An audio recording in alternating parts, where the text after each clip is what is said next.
Жайкы туристтик мезгил башталганда борбордон аймактарга кеткен жол акынын көтөрүлүп кеткени жүргүнчүлөрдүн нааразычылыгын жаратып келет. Ошол эле учурда жүргүнчүлөрдү ташыган автоунаалардын тазалыгы, айдоочунун жүргүнчүлөргө сервистик кызмат көрсөтүүсү да негизги маселе. Буга байланыштуу бүгүн автобекеттеги жүргүнчүлөрдү ташыган мекеме ишканалардын жетекчилерине жыйын өткөрүлүп, бир катар талаптар коюлду. Биринчи кезекте бул ошол коомдук транспорттун жүргүнчү ташуучу транспорттар каражаттарынын техникалык абалы, тазалыгы. Экинчи маселе ошол айдоочулардын өздөрүнүн даярдыгы. Башкача айтканда, конкреттүү түрдө айтканда, бул тийиштүү категориясы болуш керек, иш тажрыйбасы болуш керек. Андан тышкары өзүнүн ден соолукка болгон талаптары бар. Билесиздер, ошонун баары талаптагыдай болуш керек да. Жолугушууда мындан сырткары жүргүнчү ташыган унаалардын катышуусундагы жол кырсыктарын алдын алуу, маршруттук каттамдарды үзгүлтүккө учуратпоо, лицензиялык талаптарды так аткаруу менен бирге тазалыкты сактоо маселелери талкууланды. Ал эми өз кезегинде жүргүнчүлөрдү ташыган ишканалардын жетекчилери жолдордун сапаты, жол чырактар сыяктуу бир катар көйгөйлөргө токтолушту. Мисалы, азыр бизден вокзалдан чыккандан кийин Дордой жакта көбөйүп турат. Ошол Дордой жакта абсолютный пробка. Большой грузный машиналар баары турат, чоң машиналар турат. Анан кийин жол өзү тар. Себеби эки жакта жолдун эки четинде бүт торговый точкалар турат.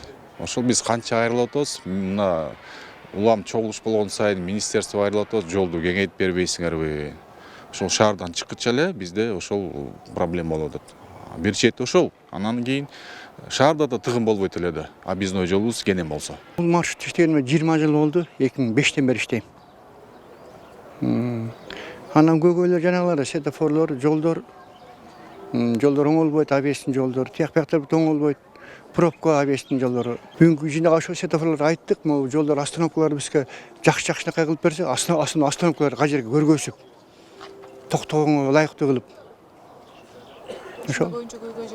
Аябай остановкада токто деп коет, токтосоң тар жолдор. Белгилүү болгондой, өткөн жылы борбордун ар кайсы жеринен аймактарга кеткен такси айдоочулары Батыш автобекетинен гана кете турган тартипке келтирилген. Бул айдоочулардын санын 90%га көбөйтүп, күнүнө автобекетке кирип чыккан автоунаалардын саны 200дөн 400гө жеткен.